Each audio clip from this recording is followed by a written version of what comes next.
Hail, O star that pointest towards the port of heaven, thou to whom as maiden God for Son was given.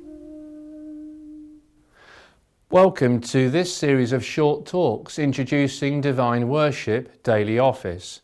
My name is Father Simon Ellis and I'm a priest of the Personal Ordinariate of Our Lady of Walsingham. In this episode we're going to learn about the lesser hours in the Commonwealth Edition of Divine Worship Daily Office. If you already have a copy of the book, it would be a good idea to have it with you for this episode. You can pause the video as you look things up. First, let's talk about what the lesser hours are. In the Anglican tradition, we're familiar with, in the Ordinariates, we have morning and evening prayer, known as matins and evensong. These are the bookends of the day. They are major offices, about 20 minutes each, with pretty substantial amounts of scripture in both morning and evening. Matins came about through the merging of three other offices: Matins, Lauds and Prime. Evensong, similarly, merges Vespers and Compline. These remain the most important offices of the day, and those who are obliged to pray the office must say these. Other, shorter offices are also included in divine worship. These may add to the existing structure of prayer for clergy, or they may be used by others who aren't able to pray the whole of Matins and Evensong, but who still want some form of liturgical prayer to punctuate their daily lives. If Matins and Evensong are the greater hours, then the others are the lesser hours. These are Prime, Terce, Sext, None and Compline. Prime comes from the first hour, so it complements Matins and can be said, for example, by laity who need a shorter office before heading to work. Terce is the third hour, said about 10 o'clock. Sext is the 6th hour, said about noon. And None is the 9th hour, said about 4 p.m. Compline is the last prayer of the day, said before retiring for bed. So we can see how these lesser hours, which are perhaps 10 minutes in length, are a beautiful way to consecrate every moment to the presence of God through prayer. Some clergy might ask if they should add these lesser hours to an already pretty full schedule. There's no obligation to do so, but this pattern of prayer can remind us of the purpose of our work.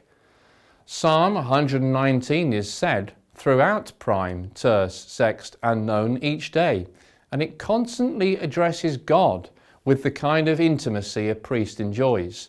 Laity too might ask, what is the benefit of praying these prayers rather than spending some time in quote-unquote private prayer?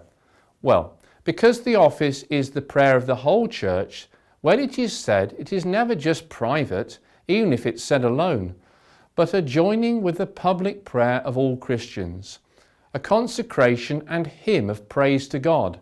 So it brings about a sense of unity in prayer. Just as Matins and Evensong are the bookends of the day, so for laity, Prime and Compline mirror this. Let's look briefly at these offices. First, they're the same every day, so using them is easy. Turn to Prime on page 397. You'll see that this starts in the usual way, and then a hymn is said that speaks about the start of the day. Then Psalm 119 begins. This continues through the day, so if you can say the other lesser hours, it makes more sense.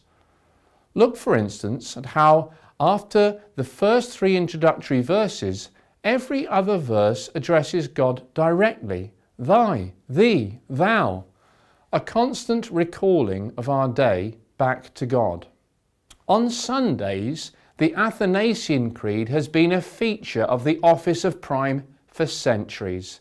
But on weekdays, a short verse of scripture and responsory follows. Again, this is an intimate address to God. Jesus Christ, Son of the living God, have mercy upon us. After some more responses comes something that is also found in compline, a penitential act. At the start of every day, this is a way of examining ourselves and identifying our failings, so we can ask for the Lord's mercy and strive to live more completely the life of grace. The office ends with some short prayers that again don't usually change. At the end of the day, compline has a similar purpose. Turn now to page 427 and let's look through that. It starts with a short introduction, then 4 psalms that are the same each day. If you visit a monastery, the monks usually sing compline with the lights off, because these have become so familiar to them. Then, like prime, there's a portion of scripture and a responsory. Next comes the office hymn and the Nunc Dimittis. If you've already said evensong, you might not want to repeat this, and on page 431, you'll see a note that says, just like in the Benedictine office, this can be left out. After this comes the creed, some responses, and then the ending of the day is marked by another moment of reflection on our faults and a chance to present them to God for His forgiveness. Some collects follow, and we conclude the day by singing an anthem of Our Lady. These are helpfully printed right there on page 435. You might find yourself praying the lesser hours alone, at home, on your commute to work, in church before or after Mass, or sitting in a waiting room. But this is kind of the point. They are supposed to be a happy interruption to our daily lives, a reminder of God's presence among us, and a way of recalling His goodness towards us. So, if you can, try to make these lesser hours a habit of prayer. And as you pray, please pray for the work of the Ordinariate and know that we are praying for you. God bless. Hail, star that pointest towards the port of heaven, thou to whom